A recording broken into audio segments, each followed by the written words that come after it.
All right, so let's get the background and the context right. You see, we can benefit a lot from Solomon's secret, and this is the reason for this video. Immediately, Solomon understood his assignment or his call or his purpose. This is found in 1 Kings chapter 3 from verse 7 to verse 9. It says, "Oh Lord my God," this was Solomon's prayer, "Oh Lord my God, you have made your servant king instead of David my father, and I am but a lad. I know not how to go out and how to come in." Verse 8 says, "So your servant is in the midst of your people, whom you have chosen, a great people who cannot be counted for multitude." And verse 9 says, "So give your servant an understanding mind and a hearing heart to judge your people, that I may discern good and bad. For who is able to judge and rule these great people of yours?" So that was Solomon's prayer immediately after him understanding his assignment. So we see here Solomon becomes conscious of his deficiency, his incompetency. We see in this prayer that now, as a little child, I know not how to go out and how to come in. So what he was saying was that I have realized that the responsibility on my shoulders is bigger than me. It is bigger than my current capacity to fulfill it. This is Solomon's realization very early. So he says, I have inherited a realm of responsibility that is so much bigger than me. You see, once you realize your domain, once you realize your area of responsibility, it places a demand on you like nothing else. Once you realize your work, once you realize the magnitude of your vision, the magnitude of your dreams, the magnitude of what your soul wants to do, it places demand on you like nothing else. So then, like Solomon, you too, you're going to develop an appetite for understanding. You're going to develop a desire for understanding. You're going to begin to value wisdom. You are going to begin to value insight and understanding and knowledge and skills and all of this kind of thing. You are going to value these things because your work or your purpose or your realm of responsibility is so much bigger than you. Is so much bigger than you. You see, it always confuses me when I hear someone saying, how do you pay such amount of money to coaching, or how do you do this kind of, I don't get how they're thinking. You see, the reality is this: when God reveals to you your assignment, when God reveals to you your vision, when God reveals to you your realm of responsibility, you will immediately become aware of your inadequacies. Immediately. You're going to immediately know that I cannot manage this. This thing is bigger than me. And so we see this throughout the Bible. When God gives people as the assignments or reveals people the assignment, the first thing they will say is, how can I do this? This was the Moses' response. I don't know how to talk. How am I going to do this? This was Gideon's response. I'm the least among the least, and my family is this. Oh, I cannot do this. When the angel said, you mighty man of valor, Gideon began to argue.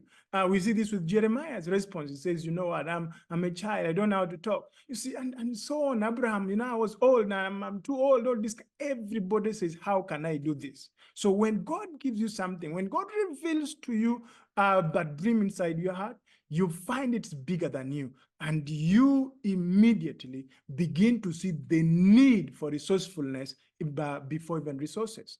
You're going to begin to see the need for resourcefulness. So Solomon's love for wisdom shouldn't surprise you.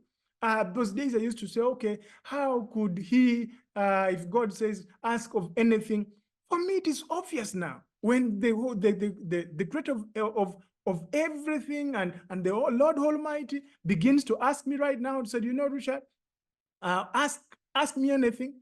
I'll have to ask for this knowledge and understanding of how to bring to pass my purpose, because I know if my purpose comes to pass, then I will get all the other things. Seek ye first the kingdom, and all the things will be added unto you. So Solomon's love for wisdom was born out of a sense of an overwhelming responsibility as a king of his kingdom.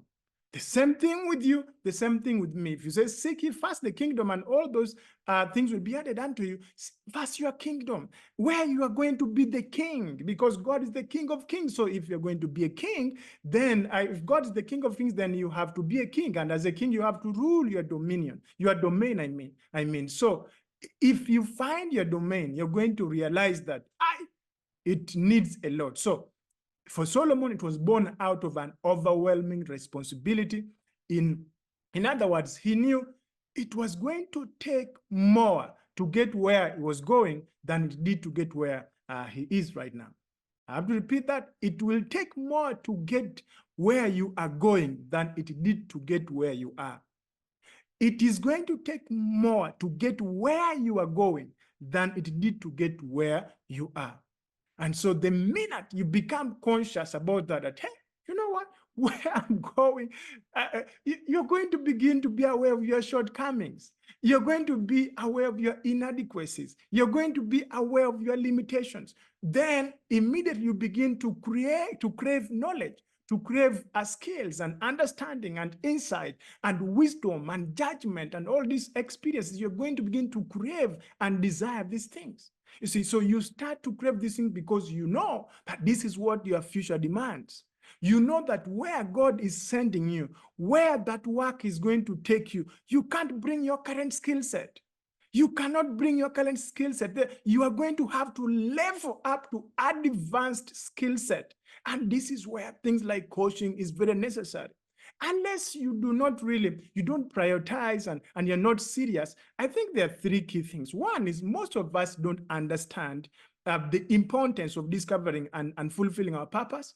And then, but secondly, most of us don't prioritize it. We just don't make it a priority. And that's why we live in the dark. And that's why we live trapped. That's why we live in poverty. And we live because we do not understand, we do not prioritize our purpose. But also the third one is we let the cares, these small things to really frustrate.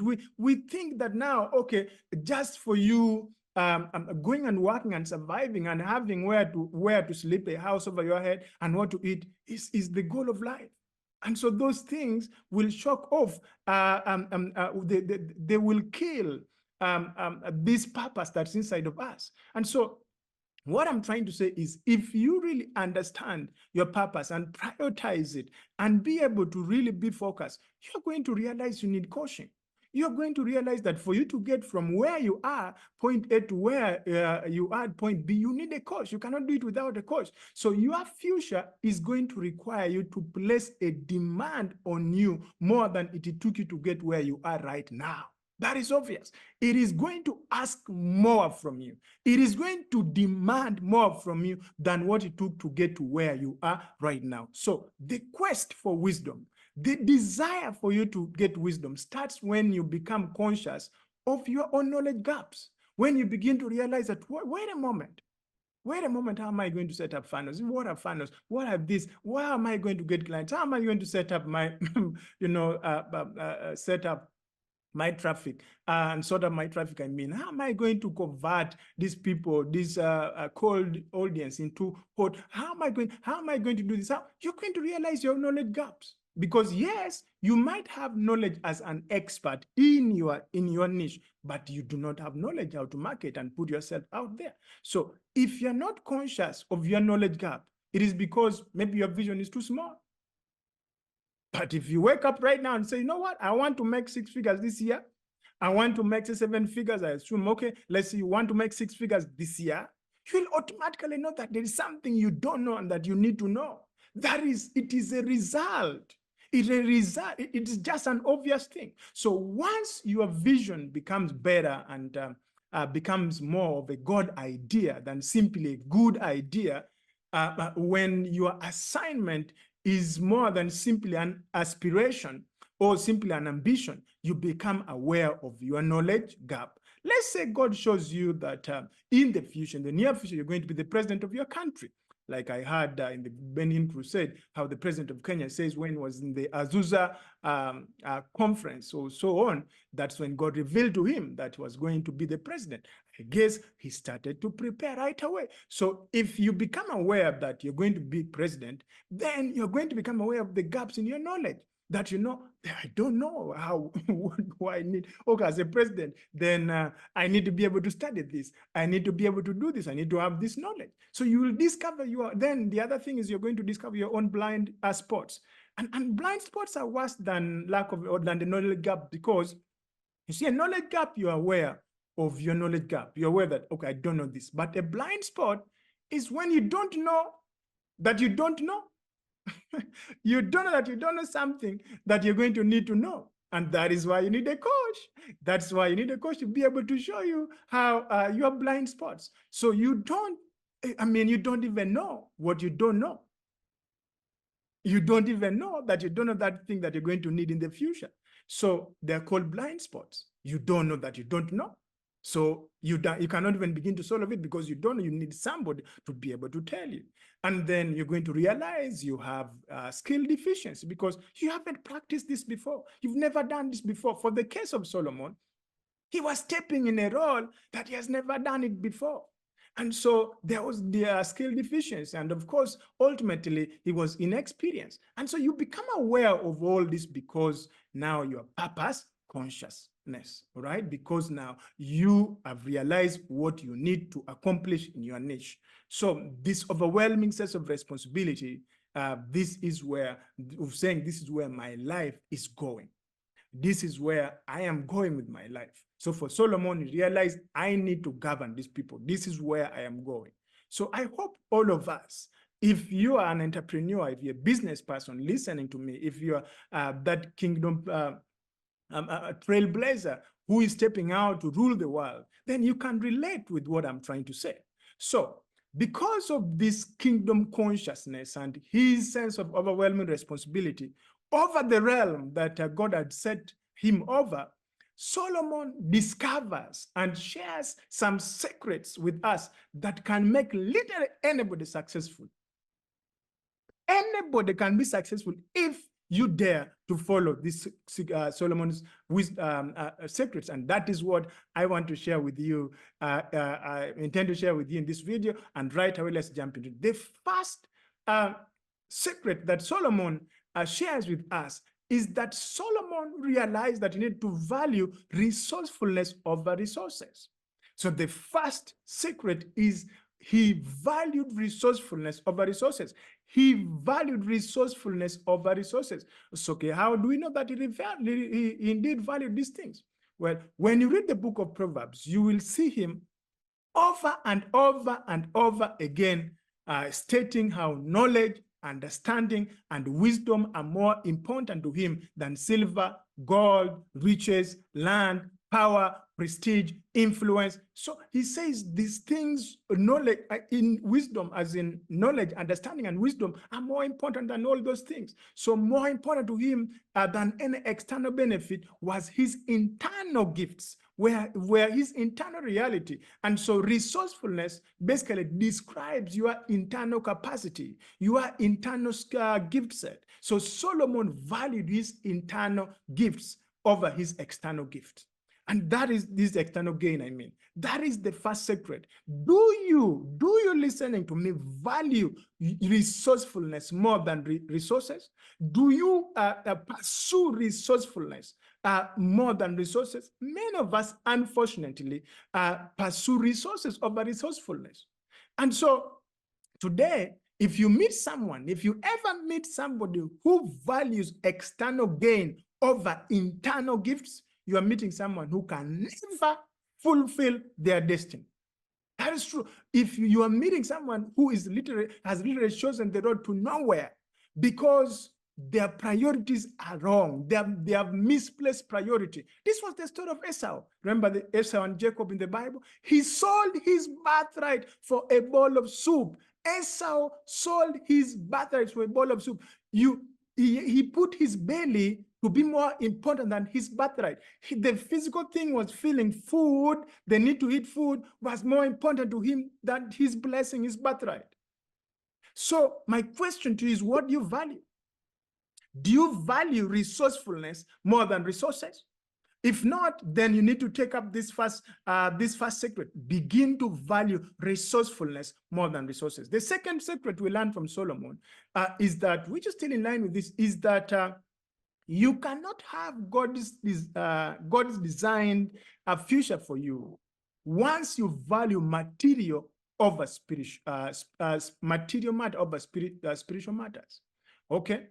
Solomon valued internal gifts over external gains. We have understood it, but also he valued the spiritual source and root of the material success over the material success.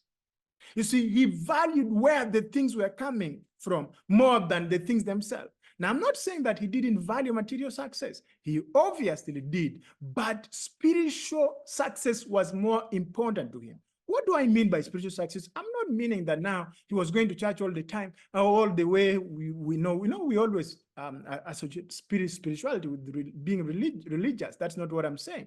But spiritual things are things that are not tangible. Compared to physical material things are things that are seen. So for Solomon, it was more important for him that he was spiritually rich in terms of knowledge, because things like knowledge that is spiritual, understanding that is spiritual, wisdom that is spiritual, the fear of the Lord, connection with the Lord, those are spiritual things. Those are not things you can touch, but those things are more important. His reverence for God. He said the fear of the Lord is the beginning of wisdom, and the knowledge of the holy is understanding. So you see, it shows us that indeed the man who accumulated a net worth of over $2 trillion in today's money, he is lending to us his mind that actually spiritual thing was more important to him than material things. I hope we are able to learn from him that the unseen was important than the seen. So knowledge, understanding, wisdom, the fear of the Lord, the reverence, those things are more important than material matters. That is Solomon's second secret. The third secret that we can learn from Solomon is that Solomon valued thoughts over things. So Solomon valued his thoughts over things. So why value thoughts over things? Because things come from thoughts. Many of us have not really understood this or thought about this, but are you aware? Where do things come from? See, thoughts are the womb out of which things are born. Thoughts are the infrastructure from which invisible materials are made. They are the factory from which the visible is manufactured. They are the source. So Solomon is teaching us, and his secret is he valued the source. So if you're going to make something substantial on earth, it will start with quality thinking. It will start with clear thinking. And so Solomon is teaching us, his secret is thoughts are more important than things. Value your thoughts. Value your thoughts.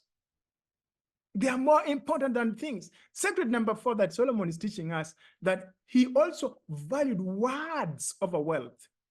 He valued words over wealth because, your word is, in fact, he said that death and life are in the power of the tongue. Can you imagine? Death and life are in the power of the tongue. And he continues to say that you are snared by the words of your mouth. To Solomon, he understood that his words were like a helm of a ship, that it might be small, but it is the helm that determines the direction of the ship. It is what drives the ship. And James in the New Testament tells us that the tongue is like a bridle in the horse's mouth. He says, if you want to control the horse, you put that bridle in its mouth. And so you can control it from its mouth. And so Solomon understood the power of language, the power of conversation, the power of communication. He understood these things, the power of vocabulary, the power of words. And so this is his secret. So he valued these things over wealth because he knew if he would get his language right, if he could get his conversation right, if he would get his communication right, his vocabulary right, then the wealth would come out of his words. But most of us, we take for granted our communication. We do not work on our communication. We do not work on our vocabulary. We talk fear instead of faith. And we are wondering why we are not making progress, because death and life is in the power of the tongue. So choose life, he says. And so the next secret, quickly, Solomon valued mind over matter. He says, for as a man thinks in his mind, so is that man. As a man thinks, he values that his thinking is where the man comes from. And the other secret that Solomon is teaching us, that he also valued insight over information. What does this mean? This means there's a difference between insight and information. Yes, you can accumulate a lot of information and yet you have no insight. The New Testament says that they are ever learning but never come to knowledge of truth. They are ever learning but never come to knowledge of truth. So because reading books, attending seminars, watching videos, it will give you information, but insight tells you how to use that information to your advantage. Insight makes the information relevant to your situation. Insight makes the information a form of leverage for your goals and your dreams and your destiny. So it is the converting of information into strategy. That is insight. It's converting of information into action steps. Those are insights. The converting of information into warnings and into ways, those are insights. So Solomon realized that a lot of people have knowledge, but few have understanding. Few have understanding, few have insight. And lastly, he valued the invisible over the visible. So I challenge us that if we put these practices into, if we put these secrets, into practice, just like Solomon, we shall achieve a level of success that is mind-blowing the entire world. We shall blow the mind of the world away if we can be able to incorporate these 7 secrets that Solomon is teaching us that turned his life around. If we can put it into our life, we can see our life turning around. If we can do this, I will see you being a kingdom trailblazer out there in the world. Thank you, and let me see you